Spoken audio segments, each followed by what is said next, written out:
Hi, second grade. You will be getting a chapter book from me the next time we do a materials pass out, and you'll be reading the chapter book and we'll be discussing it in class, and I think you'll enjoy it. It's called The Mouse and the Motorcycle. This is a book by the same author. So there's a different author here, different book, but it's by the same author, Beverly Cleary, and the name of this book is Henry Huggins. And what I would like you to do is one of the things in second grade that you need to be able to do is listen very carefully when you hear reading out loud and be ready to answer some questions. So I am going to read part of this book to you today, and you're going to listen really carefully, and then in the Google Classroom, I will send you questions to answer inside of your reading log. So you need to listen carefully so you'll know what to answer, okay? Okay, it's called Henry Huggins by Beverly Cleary.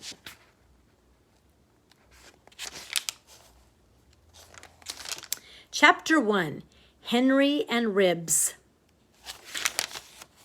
Henry Huggins was in the 3rd grade. His hair looked like a scrubbing brush, and most of his grown-up front teeth were in. He lived with his mother and father in a square white house on Clickacat Street. Except for having his tonsils out when he was 6 and breaking his arm falling out of a cherry tree when he was 7, nothing much happened to Henry. I wish something exciting would happen, Henry often thought. But nothing very interesting ever happened to Henry, at least not until one Wednesday afternoon in March. Every Wednesday after school, Henry rode downtown on the bus to go swimming at the YMCA. After he swam for an hour, he got on the bus again and rode home, just in time for dinner. It was fun, but not really exciting. When Henry left the YMCA on this particular Wednesday, he stopped to watch a man tear down a circus poster. Then, with 3 nickels and 1 dime in his pocket, he went to the corner drugstore to buy a chocolate ice cream cone. He thought he would eat the ice cream cone, get on the bus, drop his dime in the slot, and ride home. That's not what happened. He bought the ice cream cone, paid for it with one of his nickels, and on his way out of the drugstore, he stopped to look at funny books. It was a free look because he had only 2 nickels left. He stood there licking his chocolate ice cream cone and reading one of the funny books when he heard a thump, thump, thump. Henry turned, and there behind him was a dog. The dog was scratching himself. He wasn't any special kind of dog. He was too small to be a big dog, but on the other hand, he was much too big to be a little dog. He wasn't a white dog because parts of him were brown and other parts were black, and in between there were yellowish patches. His ears stood up and his tail was long and thin. The dog was hungry. When Henry licked, he licked. When Henry swallowed, he swallowed. "Hello, you old dog," Henry said. You can't have my ice cream cone." Swish, swish, swish went the tail. "Just one bite," the dog's brown eyes seemed to say. "Go away," ordered Henry. He wasn't very firm about it. He patted the dog's head. The tail wagged harder. Henry took one last lick. "Oh, all right," he said. "If you're that hungry, you might as well have it." The ice cream cone disappeared in one gulp. "Now go away," Henry told the dog. "I have to catch a bus for home." He started for the door. The dog started too. "Go away, you skinny old dog." Henry didn't say it very loudly. "Go on home." The dog sat down at Henry's feet. Henry looked at the dog, and the dog looked at Henry. "I don't think you've got a home. You're awful thin. Your ribs show right through your skin." "Thump, thump, thump," replied the tail. "And you haven't got a collar," said Henry. He began to think. If only he could keep the dog. He'd always wanted a dog of his very own, and now he had a dog that wanted him. He couldn't go home and leave a hungry dog on the street corner. If only he knew what his mother and father would say. He fingered the 2 nickels in his pocket. That was it. He would use one of the nickels to phone his mother. "Come on, Ribsy. Come on, Ribs, old boy. I'm going to call you Ribsy because you're so thin." The dog trotted after the boy to the telephone booth in the corner of the drugstore. Henry shoved him into the booth and shut the door. He had never used a pay telephone before. He had to put the telephone book on the floor and stand tiptoe on it to reach the mouthpiece. He gave the operator his number and dropped his nickel into the coin box. "Hello? Mom?" "Why, Henry," his mother sounded surprised. "Where are you?" "At the drugstore near the Y." Ribs began to scratch. Thump, thump, thump. Inside the telephone booth, the thump sounded loud and hollow. "For goodness sake, Henry, what's that noise?" his mother demanded. Ribs began to whimper and then to howl. "Henry?" Mrs. Huggins shouted. "Are you all right?" "Yes, I'm all right," Henry shouted back. He never could understand why his mother always thought something had to happen to him when nothing ever did. "That's just Ribsy." "Ribsy?" His mother was exasperated. "Henry, will you please tell me what's going on?" "I'm trying to," said Henry. Ribsy howled louder. People were gathering around the phone booth to see what was going on. "Mother, I found a dog. I sure wish I could keep him. He's a good dog, and I'd feed him and wash him and everything. Please, Mom?" "I don't know, dear," said his mother. "You'll have to ask your father." "Mom," Henry yelled, "that's what you always say." Henry was tired of standing on tiptoe, and the phone booth was getting warm. "Mom, please say yes. I'll never ask for anything ever again as long as I live." "Well, all right, Henry. I guess there isn't reason why you shouldn't have a dog, but you'll have to bring him home on the bus. Your father has the car today, and I can't come after you. Can you manage?" "Sure, easy."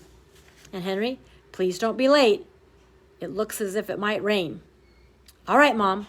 Thump, thump, thump. "Henry, what's that thumping noise?" "It's my dog, Ribsy. He's scratching a flea." "Oh, Henry," Mrs. Huggins moaned.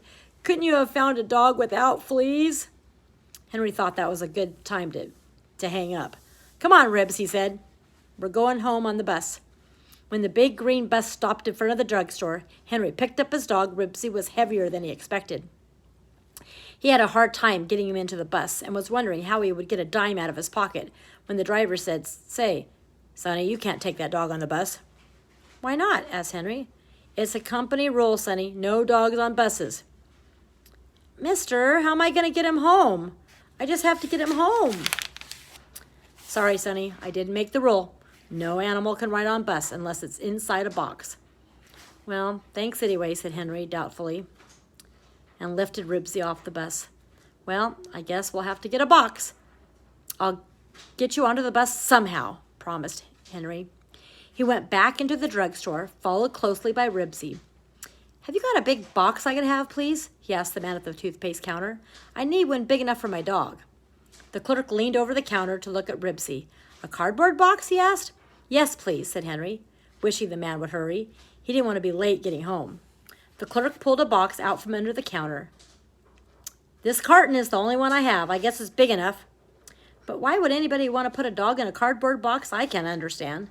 The box was about 2 feet square and 6 inches deep. On one end was printed some words. Henry thanked the clerk, carried the box out to the bus stop, and put it on the sidewalk. Ribsy patted after him. "Get in, fellow," Henry commanded. Ribsy understood. He stepped into the box and sat down in the box just as the bus came around the corner. Henry had to kneel to pick up the box. It was not a very strong box, and he had to put his arms under it. He staggered and he lifted it, feeling like the strong man who had lifted his weights at the circus. Ribsy lovingly licked his face and his wet pink tongue. "Hey, cut that out," Henry ordered. "You better be good if you're going to ride on the bus with me." The bus stopped at the curb. When it was Henry's turn to get on, he had trouble finding the step because he couldn't see his feet. He had to try several times before he hit it. Then he discovered he had forgotten to take his dime out of his pocket. He was afraid to put the box down for fear Ribsy might escape. He turned sideways to the driver and asked politely, "Will you please take the dime out of my pocket?" The driver pushed his cap back on his head and "Just where do you think you're going to take that animal?" "Home," said Henry. The passengers were staring, and most of them were smiling. The box was getting heavier every minute. "Not on this bus, you're not," said the driver. But the man on the last bus said I could take the dog on the bus in a box. said Henry, who was afraid he couldn't hold the dog much longer. He said it was a company rule. He meant a big tied box that was shut, a box with holes for a dog to breathe through. Henry was horrified. Ribsy began to scratch his left ear and his left hind foot. The box began to tear. Ribsy jumped out of the box and off the bus, and Henry jumped after him. The bus pulled away with a puff of exhaust. Now see what you've done? You've spoiled everything. The dog hung his head and tucked his tail between his legs. If I can't get you home, how can I keep you? Henry sat down on the curb to think. It was so late and the clouds were so dark, they didn't want to waste time looking for a big box. His mother was probably beginning to worry about him.